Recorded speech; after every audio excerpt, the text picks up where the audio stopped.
En este extraordinario mural de Jorge González Camarena se muestra a Carranza, Venustiano Carranza, al frente de los constituyentes de 1916-17 y de los ejércitos revolucionarios.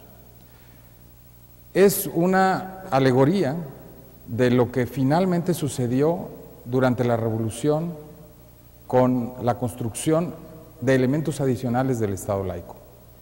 ¿Por qué? Porque al final del Porfiriato, algunos miembros de la jerarquía católica ayudaron a construir un nuevo partido que se llamó Partido Católico Nacional. Los miembros del Partido Católico Nacional, sin embargo, a pesar de estar participando en el Congreso en la época de Francisco I. Madero, participaron también en las intrigas que terminaron en el golpe de Estado en su contra. Y lo peor del caso es que también participaron en el gobierno de Victoriano Huerta y se mantuvieron en el Congreso, de alguna manera aliándose al dictador Victoriano Huerta. Eso los hizo automáticamente, de manera natural, enemigos de la revolución, enemigos de los constitucionalistas encabezados por Venustiano Carranza, quien se muestra aquí al frente de los constituyentes y de las tropas constitucionalistas. Eso, de alguna manera, entonces, la participación del Partido Católico Nacional y de algunos miembros de la jerarquía fue lo que marcó, entonces, la Constitución del 17 y lo que habría de marcar las relaciones entre el Estado laico mexicano, mucho más combativo en esa época, y las diversas iglesias.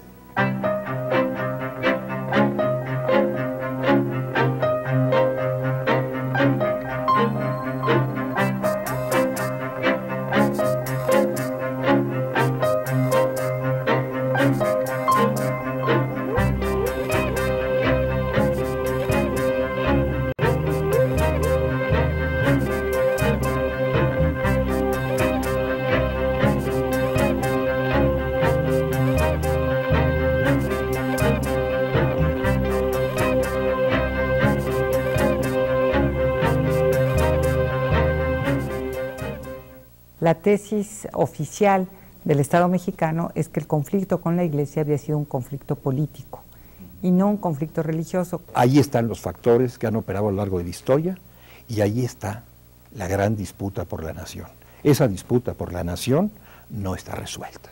Los profesores están también, como todos los niños, expuestos a medios de comunicación y a mensajes del poder cada vez menos laicos. Y una campaña muy clara, conducida desde hace unos 30 años, desde Roma, en términos de abogar por algo que se denomina libertad religiosa, que no necesariamente es abogar por las libertades de los practicantes de una fe.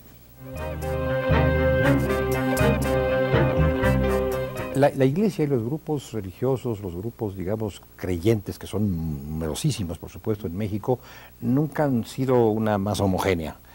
Siempre ha habido tendencias, siempre ha habido sectores, siempre ha habido posiciones. Las más conservadoras fueron evidentemente adversas en la revolución. No fueron favorecedoras de la revolución, eran más bien favorecedoras del viejo régimen que les había otorgado una manera de vivir, de convivir, que les parecía en principio satisfactoria a reserva de mayores ventajas, de mayores progresos. Así que esto volvió a enfrentar a los radicales de un ala con los radicales de la otra ala. Y este enfrentamiento, de nueva cuenta, se vio en el Constituyente de 1917 a la hora de tratar los temas religiosos. Yo creo que ideológicamente o como definición del Estado hay una continuidad. Porque si bien Porfirio Díaz llega a un acuerdo en materia religiosa, les permite realizar muchísimos actos, sobre todo de culto público externo, que antes no estaban permitidos, la verdad es que no llega a ninguna concesión de tipo jurídico ni de tipo, digamos, de compromiso del Estado. No hay un concordato, no se reforma ninguna de las leyes de reforma que le dan o que privatizan la vida del mexicano a través de las leyes de reforma, dejan de ser contenido religioso. Cuando empieza la revolución, el problema religioso no es un problema de las Fuerzas Armadas a lo largo de la revolución. El Partido Conservador Religioso se mantiene en el Congreso con Huerta hasta que se disuelve el Congreso.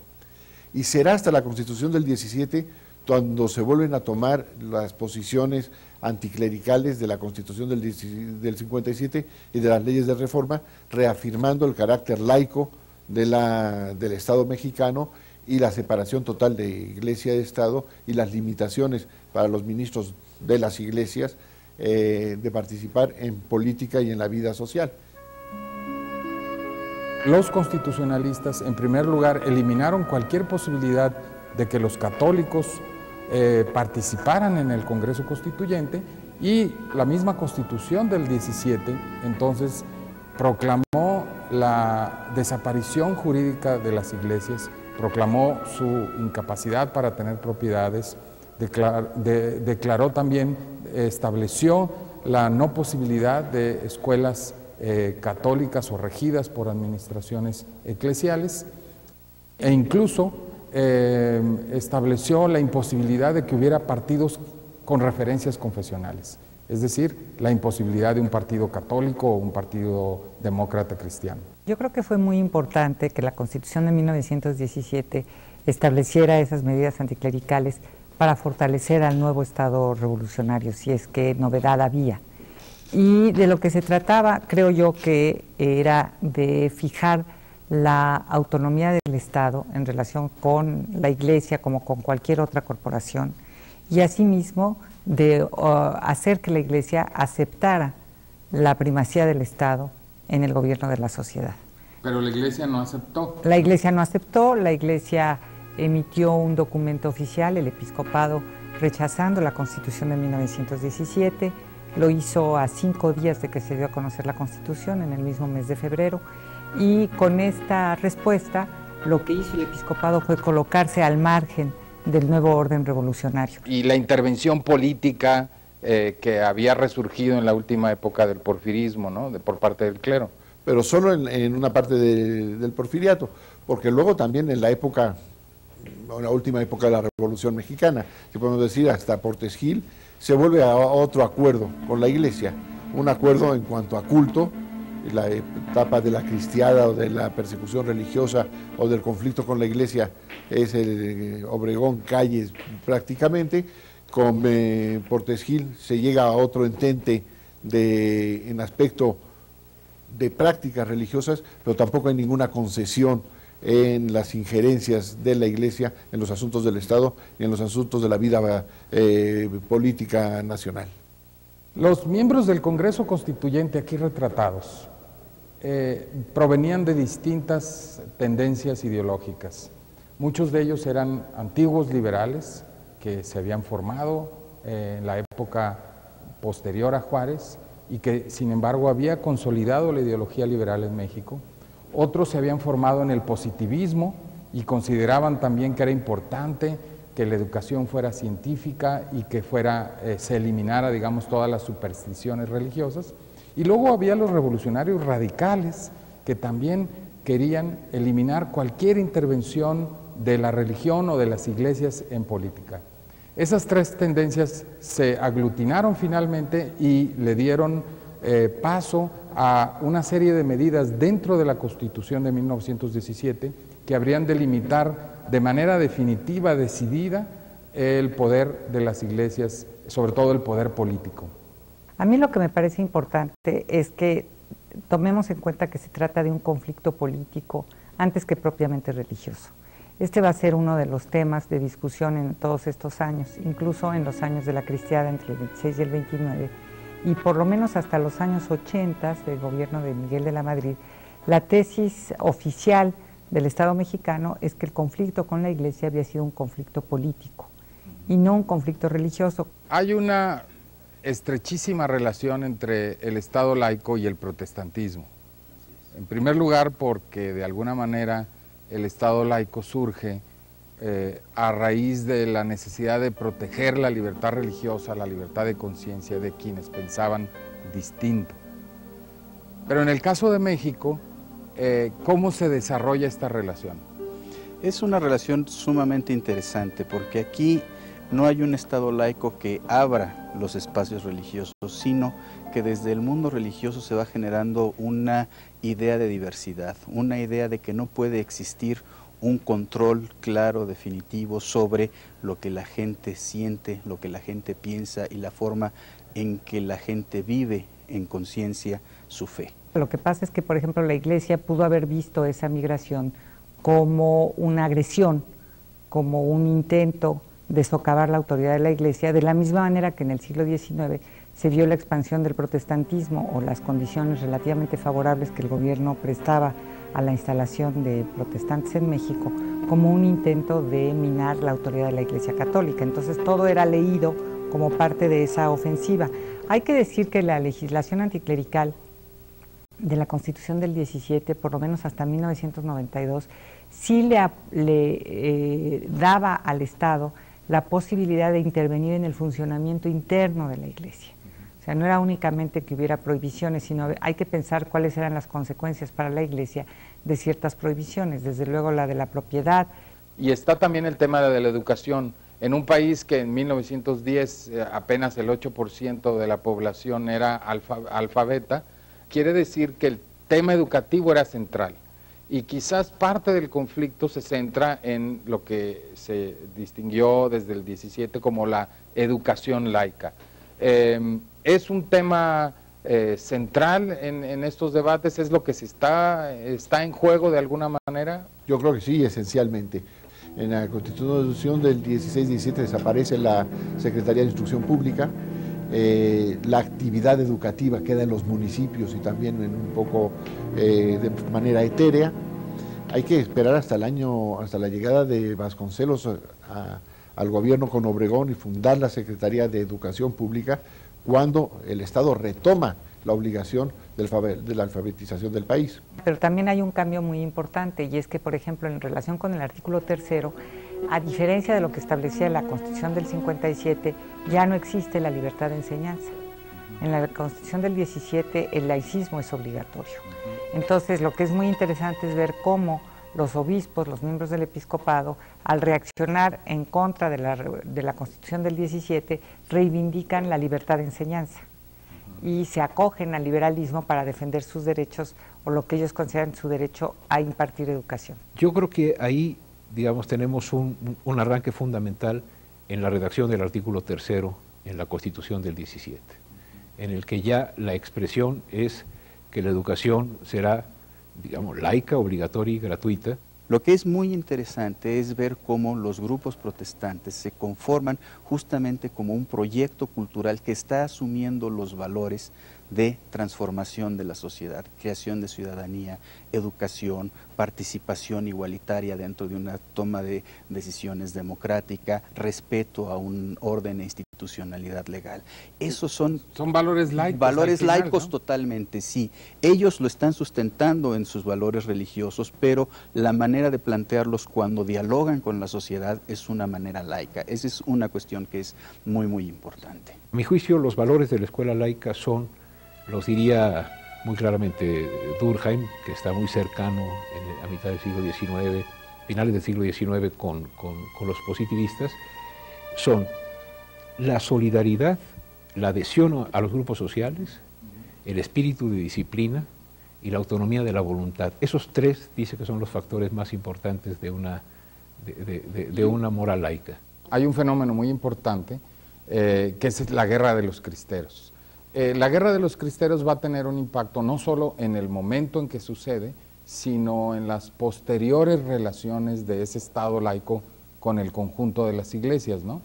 Claro, el conflicto cristero inicia en 1926 bajo la presidencia de Plutarco Elías Calles, cuando el gobierno emite una reglamentación para educación. Hasta entonces se había empezado a aplicar la legislación constitucional, pero no de manera muy consistente. Había habido algunas cláusulas que podían escapar. El gobierno un poco se había hecho de la vista gorda en relación con las actividades de la Iglesia en materia educativa. El primer secretario de Educación, José Vasconcelos, sostenía que las escuelas privadas debían de ayudar a educar a la población, pero que no había que limitarlas porque el Estado no tenía todavía los recursos para atender toda la demanda educativa.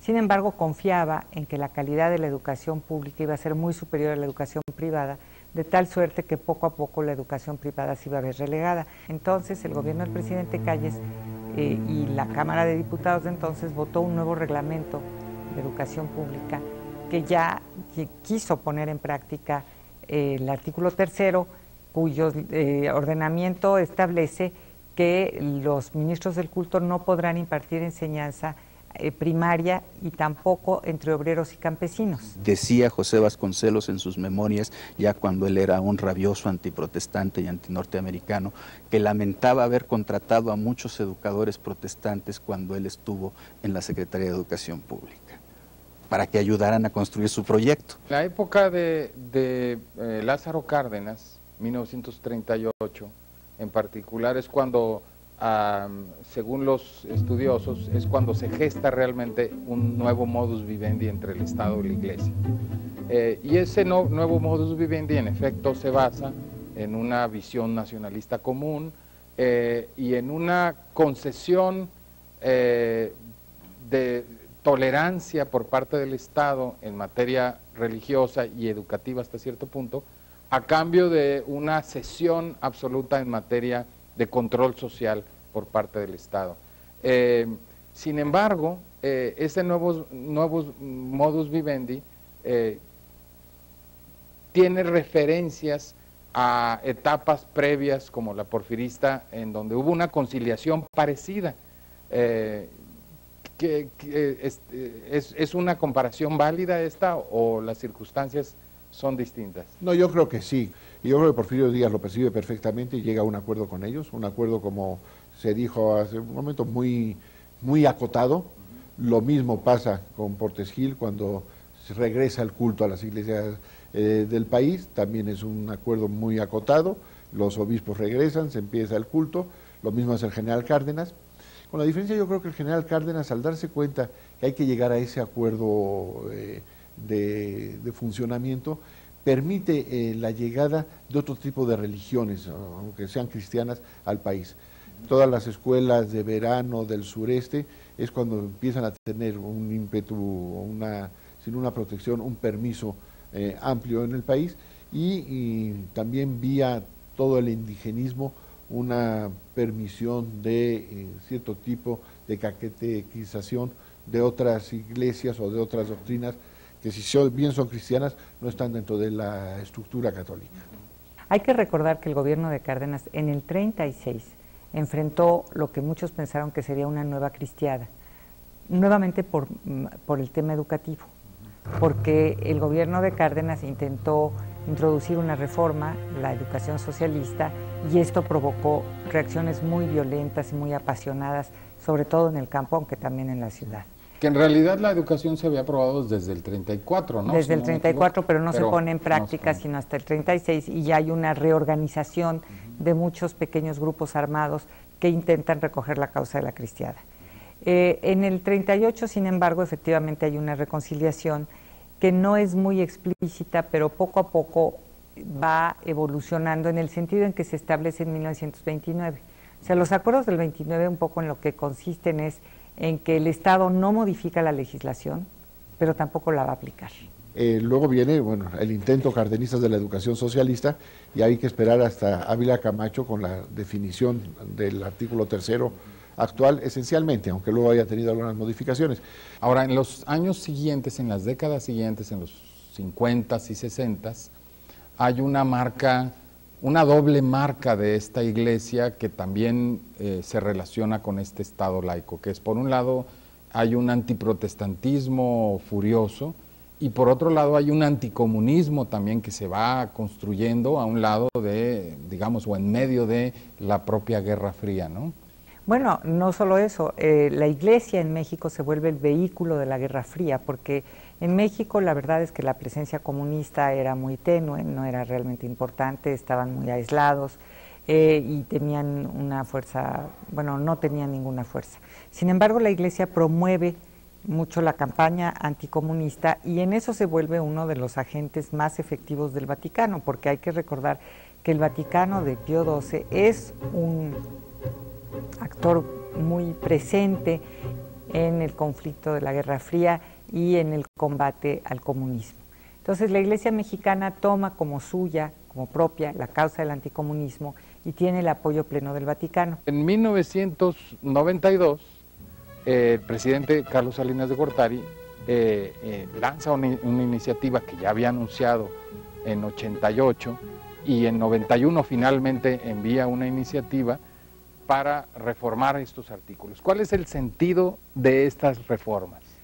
El sentido que pretendió con esas reformas imprimirle al Estado mexicano, el autor de la iniciativa, los autores de la iniciativa, fue poner a México al día, ponerlo, digamos, en parangón con lo que había ocurrido en el mundo y lo que estaba ocurriendo en el mundo.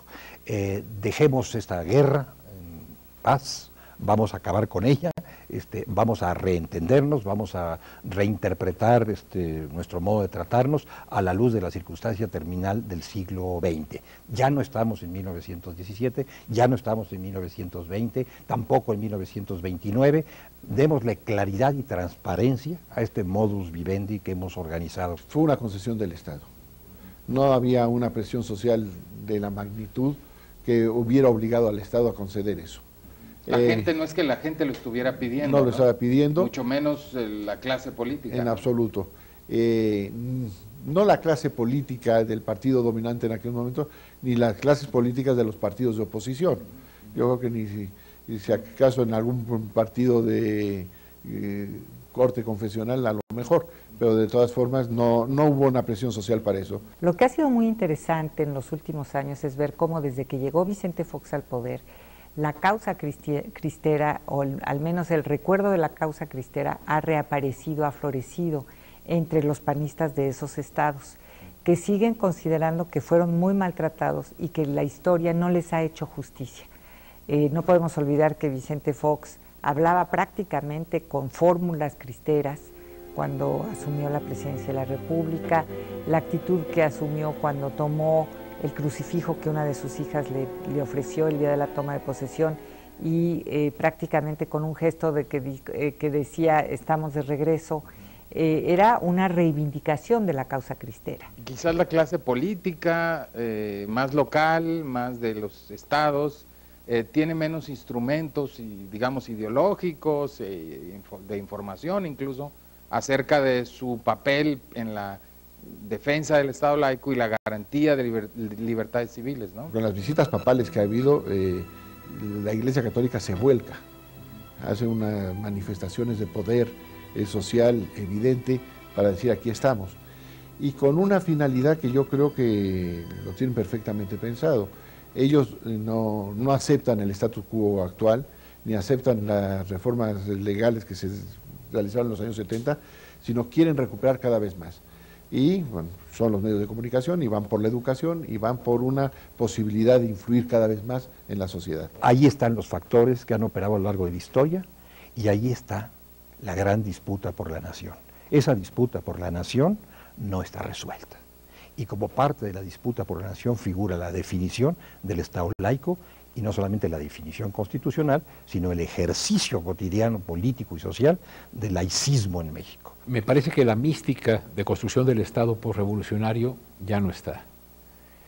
Me parece que luego hubo una especie de conversión de esa mística en un tipo de trabajo profesional respetuoso de la laicidad, pero no preocupado por ella, porque ya se había logrado. Y ahora con la apertura, estamos teniendo que, a mi juicio, repensar en la formación de los profesores, porque los profesores están también, como todos los niños, expuestos a medios de comunicación y a mensajes del poder cada vez menos laicos.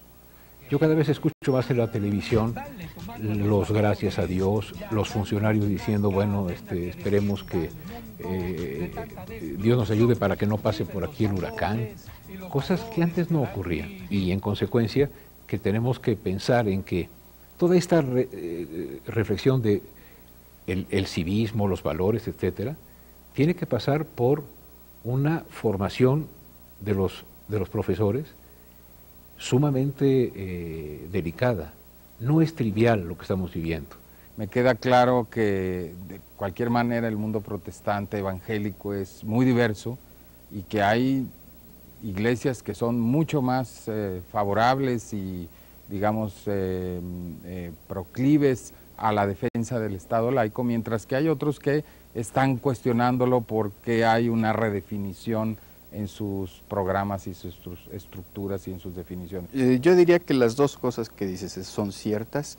Sí diría que este segundo grupo lo que está haciendo es, a final de cuentas, reclamar un espacio propio, reconocido, con ciertos derechos dentro de la sociedad. ¿Y no lo puede tener en el Estado laico? Y no lo están encontrando en un Estado laico que no está respondiendo a sus necesidades. Creo que ese es un problema importante, ¿no?